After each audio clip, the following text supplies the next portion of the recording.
parents sorciers. Chacun a son sorcier dans la famille. Moi aussi j'en ai. À chacun son sorcier. Mais la loi d'honneur nous recommande d'honorer nos parents. La dernière fois tu as acheté le cadeau à ton père, c'était quand?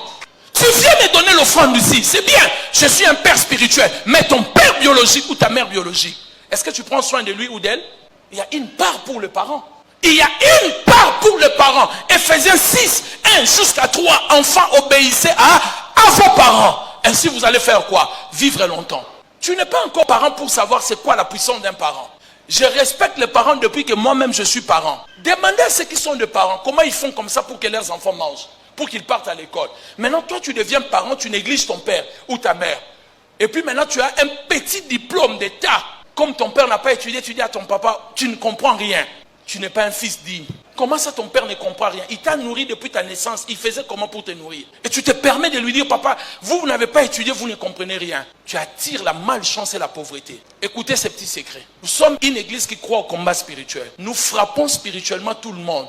Mais physiquement, je ne peux pas frapper mes parents. Le combat est spirituel, le combat n'est pas physiquement. Je ne lui manquerai pas de respect comme ça parce que j'ouvre une porte pour que l'ennemi me réclame. Mais spirituellement, là, je peux attaquer. Mais physiquement, il y a la loi d'honneur. Je dois honorer mes parents.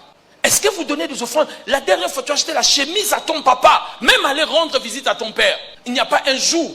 Si vous remarquez, quand je finis les cultes, si mon papa est là, je donne une enveloppe. Des fois, ce n'est pas beaucoup d'argent. Mais je donne toujours. Parce que je sais qu'il ne dira rien. Mais le fait de le faire, le ciel voit cela. Dans Genèse, je crois 27, Isaac dit à son fils Ésaü, prépare-moi la nourriture comme j'aime parce que je m'approche vers ma mort, afin que mon âme te bénisse, mon fils. Est-ce que l'âme de ton père, de ta mère t'a béni avant de partir? Vous êtes un fils méchant, une fille méchante. Ta mère est morte avec ta souffrance. Parce que tu ne l'écoutais pas, tu ne l'obéissais pas, tu ne prenais pas soin de ta mère. Moi, ma mère est décédée, elle m'a béni. J'ai failli rater la bénédiction. Ma défunte mère, j'arrive à Paris. Elle apprend que j'étais à Paris, je ne suis pas venu à Bruxelles la rendre visite. Maman se fâche. Maman me dit, toi tu viens vraiment ici. Tu rentres à Kinshasa sans venir me voir. Un jour je vais mourir. Et qu'est-ce que tu feras? J'ai pris des paroles à la légère. Un de mes beaux-frères m'a dit, petit, il n'y a rien de plus meilleur dans la vie comme maman. Moi j'ai perdu ma mère, je sais ce que je t'ai dit. Je venais de faire une affaire.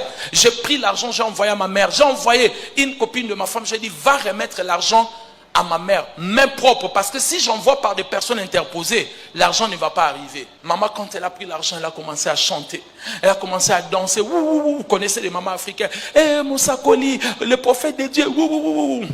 Maman m'a béni. C'était la dernière fois que j'ai entendu la voix de ma mère. Après quelques mois, elle a fait l'accident cardiovasculaire. Elle est partie au coma. Elle est ressortie, elle est tombée encore. Jusqu'à sa mort, elle me regardait, elle voulait dire quelque chose. Je le regardais quand elle voulait parler. Ses yeux communiquaient, mais les paroles ne sortaient pas. Mais heureusement, j'avais reçu ma bénédiction. Dites-moi ce que vous faites pour vos parents. L'une de voix qui va te faire sortir de la pauvreté, c'est la manière dont tu honores tes parents. Le fait de parents, tu fais quoi? Est-ce que ton père a un souvenir de toi, de cette année? Noël est passé, le fête, l'anniversaire de ton père, tu fais quoi? Moi, j'ai toutes les raisons du monde pour ne pas prendre soin de mon père. Vous m'excuserez de vous dire cela comme ça. Vous connaissez au moins mon histoire. Mais ma mère me l'avait dit. Elle m'avait dit, ton père t'a négligé, c'est toi qui vas l'enterrer. C'est toi qui vas prendre soin de lui quand il sera vieux. Et c'est ce qui est arrivé. Et je prendrai soin de mon père jusqu'à la fin, jusqu'à son dernier jour. Parce que je sais, la Bible dit, c'est lui qui maudit son père. Dieu éteindra sa lumière même dans les ténèbres. Tu n'as aucun respect pour tes parents. Tu respectes le pasteur. Daddy. Na papa botayote. Tu as ton père qui est vivant. Honore ton père. Il y a même des gens, toi tu es mon daddy, moi vraiment mon père biologique. C'est faux. C'est faux. Ne me fais pas entrer dans ce combat-là.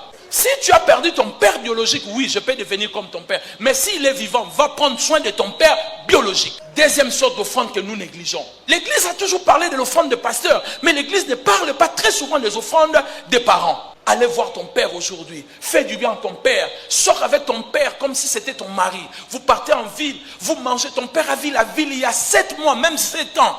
Parce qu'il n'a pas de moyens. Depuis que les hamburgers sont arrivés à qui papa n'a jamais mangé, prends ton père. Lui, il te prenait quand tu étais enfant, vous sortez. Prends-lui aujourd'hui comme ça. Tu pars avec ton père en ville, rien que vous deux. Vous mangez, vous rigolez, vous blaguez. Ce sont des choses, quand il sera ému, il va faire sortir la profondeur de la bénédiction et il va parler sur ta vie. Et beaucoup de gens ne le font pas. Tu montes contre ton père, contre ta mère, comme vous vous disputez, vous insultez papa, insultez maman. N'entrez pas dans ces histoires, mes chers amis, ce que je vous dis. N'allez pas en guerre contre tes parents, tu ne gagneras pas. Dieu n'est pas bête, il sait pourquoi tu es passé par là. Dans cette famille de sorciers, n'allez pas dans le combat comme ça.